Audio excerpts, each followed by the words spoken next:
Good evening, everyone. So, I am Altelerain Belario from Batch 4. So, yung topic po natin today is medyo mabigat siya, which is all about bakit may excommunication sa church. Excommunication at ang scripture po na ibinahagi ni Pastor Russell today ay matatagpuan sa Matthew 18, verse 15 to 17. So, first, let's read the description or the concept of excommunication.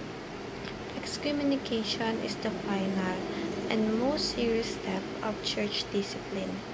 It means being removed from the fellowship or communion of the local church. This is not done to condemn, but to call someone to repentance and restoration. It is a loving but firm action that reminds us how serious sin is and how beautiful God's grace is when we turn back to Him. Excommunication is not the end goal, restoration always is. No member of the church shall be excommunicated without due process of the Lord. So, dito po ang nais pong ipahayag sa atin na ibig sabihin po na excommunication is, yun yung parang pinaka-final step na kung saan dito na nagkakaroon ng, let's say, eviction. Pag, syempre, yung dito na nabibase yung talagang sin natin na maaari kang matanggal sa church.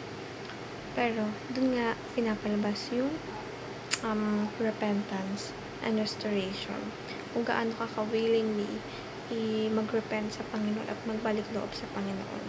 Syempre, doon makikita kung ipa-follow mo ba talaga yung rules at yung mga gustong plano sa atin ng Panginoon, or patuloy kang gagawa ng mga kasalanan na yun yung gusto tanggalin sa'yo ng Lord. Kaya doon na maaaring malabas or masabi natin yung excommunication, which is pag-aalis mo sa simbahan. We have here the applications or the teachings rather. Church discipline, including excommunication, is a biblical act of loving and accountability.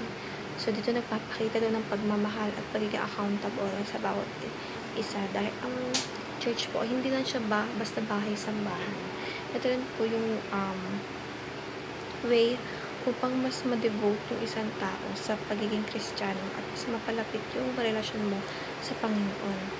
And the goal of excommunication is repentance and eventual restoration to the body church. Kasi ang gusto lang naman ipahagi sa atin ng excommunication is mag-repent tayo at magbalik loob tayo sa Panginoon. And the goal, and sin has consequences, but God's grace is always available to the repentant. Maaari tayong mag-repent anytime, lahat na gusto natin mag-repent ng kung kailang araw. Pero syempre, mas okay kung kailan. I mean, mas maaga. Pero ang grace ng Panginoon at pagmamahal na sa atin ay palaging andyan lang at hinihintay lang tayo magbalik loob sa Kanya. And applications is, speak the truth in love to fellow believers who are drifting from the faith. Examine your heart and be humble when being corrected or rebuked by fellow believers, and uphold truth and be faithful to Christ without fear or compromise. So, isa lang po yung masasabi natin dyan. Matuto tayo maging open for correction dahil hindi lahat ng bagay ay alam natin, at matuto tayo magtiwala sa Panginoon at sa kanyang mga kagustuhan. Yun lamang po. Bye-bye everyone.